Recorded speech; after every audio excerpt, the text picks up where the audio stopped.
Thank you for staying with us. I'm John Case. This is What Matters Most. We just spoke to Randy Hatfield from the Human Development Council. Randy's been present at a week of announcements from the federal government about poverty reduction in St. John, and I think it's about time that St. John is getting some attention on that file.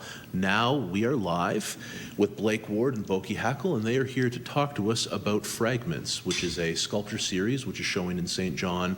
It opens on Saturday, from what I understand, and then runs for... It runs to the 22nd of October, opens on the 9th, so Friday. Friday, okay. And you're giving a technical discussion of the process that went into Fragments tomorrow. What time is that? That's 6 p.m. Okay. And that's a technical talk for any sculptor who would like to learn a bit about how to make figurative work. Right. And this is interestingly running at sort of the same time as the St. John Sculpture Symposium, which is probably a coincidence, but always nice to see. Have you been able to get down to see those Yes, folks? we've been down, and I think that Andrew Kerstead also did that so that we would have the symposium as well as quite a number of shows that are opening at the Arts Centre all at the same time. Absolutely. And this piece, we're going to look at some of the pieces, so I'm going to hold off a bit on describing them. I want to talk about the motivation behind the series first. Now, this is a series that deals with, sort of in a literary sense almost, the impact of unexploded ordnance and landmines, which are sort of a leftover fragment of various wars that have been fought around the world. Where does this passion for that issue come from for you? Well, I was actually invited to teach in Hanoi, in Vietnam, in 2003. And when I was there, I had an opportunity to view the country.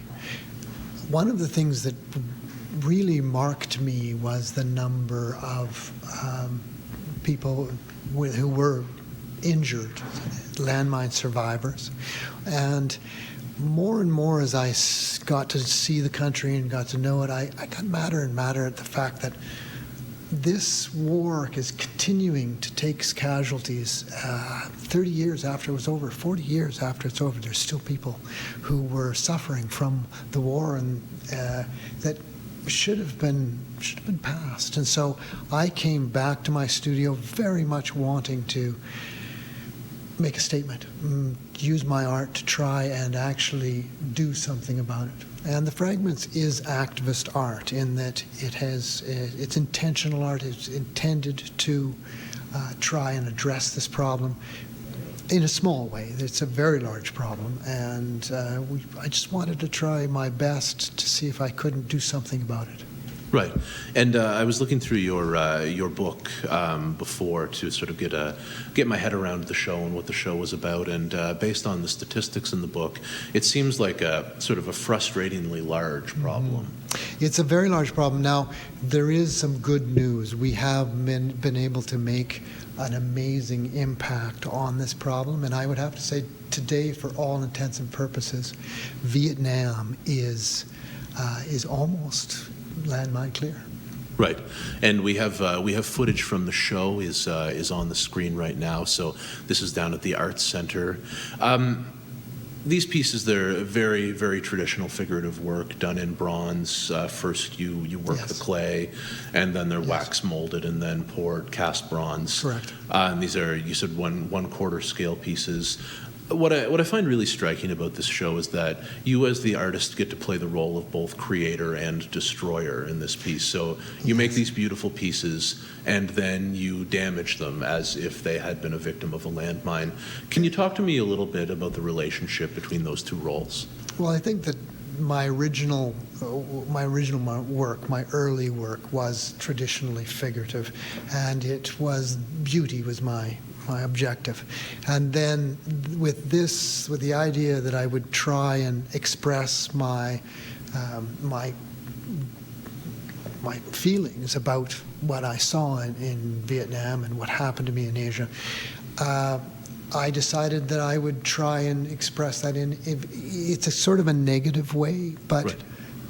I challenge people to see the beauty in it, because there still is a great deal of beauty, and it really is about the hope of reparation, the hope of doing something about it.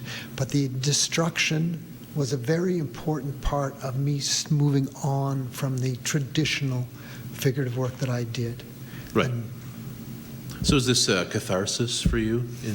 I think so. I mean, we've gone further with this idea, and in my, and actually Boki's and my new work, we're collaborating together and doing what we call the Spirits Collection, and it's very much about inner beauty, and we pushed this idea even further. So the Fragments was a stepping stone for me. Okay. And an important one. A stepping stone in what way?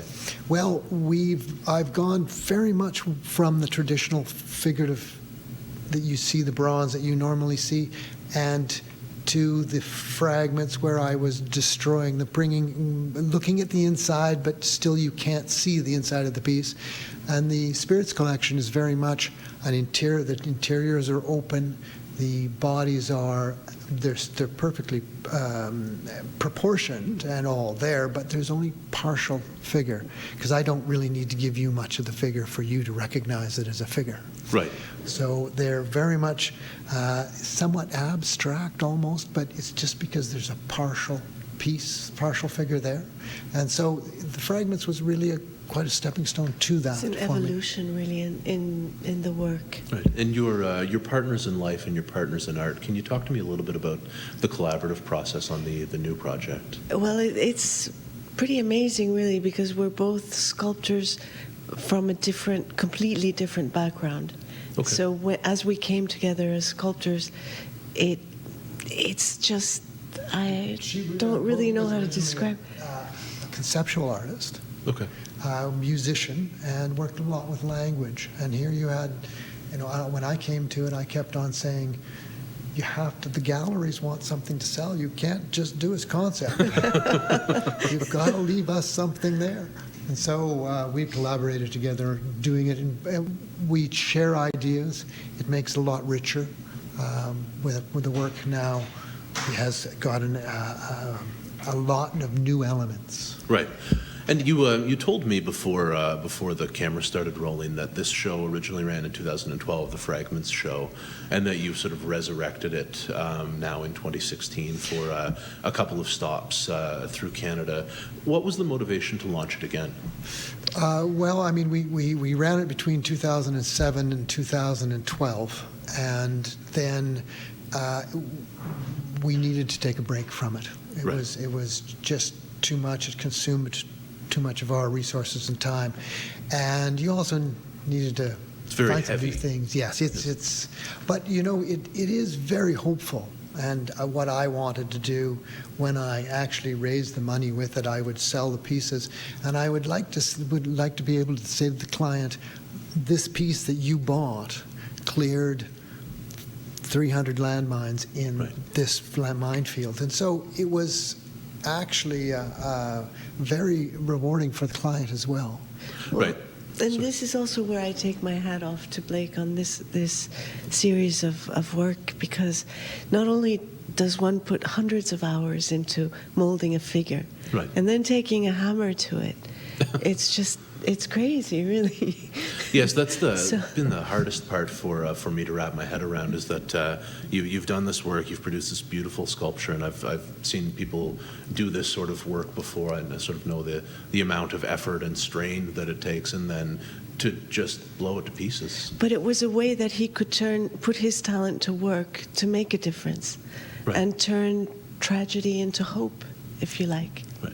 So each of these sculptures was sold in editions of 12, and you've sold a fairly considerable number of them, and a good portion of that, considerably more than normal, has gone towards the charity side of the ledger. Can you talk to me a little bit about the projects that this series has funded?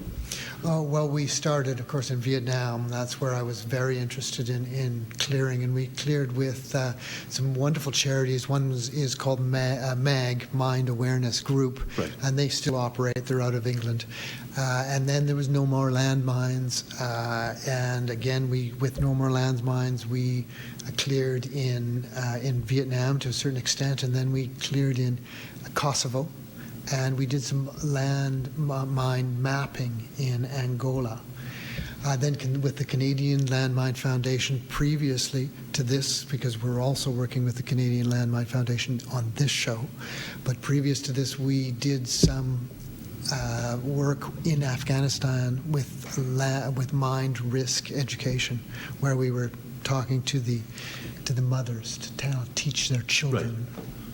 And again, I come back to the enormity of this problem in almost every human conflict since the sort of advent of explosive ordnance. Landmines have been placed, and afterwards, there isn't a team of soldiers that goes back and removes them. They're there now. Yeah, it's a tragedy, and a lot of post-conflict countries still suffer from this problem. And although we noticed last night on watching PBS that President Obama came out to recognize Laos as a problem area, right, and to suggest that that the U.S., who has been very generous in donating to landmine clearance, will double their budget into Laos, which is a wonderful thing. And I think that the idea that he came out also helps with public awareness. People think that this problem has been fixed, right, and that people aren't suffering. Now, we have done a wonderful job in clearing much of the problem. Much of Kosovo is cleared now. There is some work left to be done there. Vietnam is more or less, for all intents and purposes, clear. You may find UXO. I know that they found a bomb in London not long ago, a year right, ago or so. From World War II or something. So there's always things that can be found. But this problem has really been well addressed, and the Canadian Ottawa Treaty to ban landmines was a leader, was a piece of legislation that really helped in moving this forward, and I really applaud the Canadians. I'm very big on waving the flag. Yes. Because the Ottawa Treaty was really unheard of. It was groundbreaking. Well, you're from Yellowknife originally, and studied and worked in Europe for most of your career. And as you mentioned, Canada has been a sort of a leader in awareness for landmine clearance. Is there any relation there, or did you come to that sort of completely independently? Just independently. I had seen the problem. I was aware of the Canadian landmine ban, the Ottawa Treaty, when I started this project. So I thought, as a Canadian, especially if you're an expat, if you're living overseas, it's nice to identify as a Canadian. I'm very proud to be a Canadian, and this was a way that I could contribute. Right. We're just about out of time. I want to come back to a stat from almost the very beginning of your book. And it says estimated number of years to clear the world of landmines at the current rate of removal, 1,100. So at the current rate of removal, presuming no more mines were placed, the world would be clear of landmines by the year 3116? Yes. Now, wonderfully, as often happens, technology has advanced, and we're getting much better at this. In fact, they're talking about drones that can identify. We're talking about satellites that can now view underneath the ground. And I don't know that technology is being used, but that's the type of technology that probably could be used in the future. And so we are getting better at it. And so I don't think that number stands today, as the case with many things. You make an estimate going forward, and this one, I think, I'm glad to say, I don't think it'll take us 1,000 years to continue to. Well, that's a little more hopeful, but still, 1,000 years really speaks to the enormity of the problem. So what needs to happen in people in the collective consciousness for this to become a smaller problem? Well, I think that supporting charities like the Canadian Landmine Foundation, they do a great job. There's also a person that we're connected with. His name is Akira. He was a child soldier in Cambodia under the Khmer Rouge, and he's become a folk hero, taking landmines out of the ground. They estimate that he personally has removed 50,000. Wow. And some of them he also laid landmines under the Khmer Rouge, so he was taught to do that and has turned around to try and save his his family. Swords into plowshares and such. Yeah, and I think that the public, if we can get a public awareness back somewhat to this problem, we can continue to remove landmines and make sure that it doesn't cost the civilian population, the little farmer who's out there plowing his land. We can save him from a devastating accident. Thank you so much for coming into the studio John, to have a thank conversation you. with us Wonderful about to be this. here. The show opens on Friday at the St. John Arts Center in Peel Plaza. It will be there until October 22nd. Please, I would encourage everyone in the region to go down and check out the show. It's an enormous problem with myriad solutions, and the work in and of itself is quite beautiful. It's worth checking out. Thank you so much for being here. Thank you so much. We will be back after the break with Derek Stanford. Derek is the CEO of the St. John Airport. We're going to talk about the St. John Airport's plan for expansion and finding an identity in the new economy. Stay with us.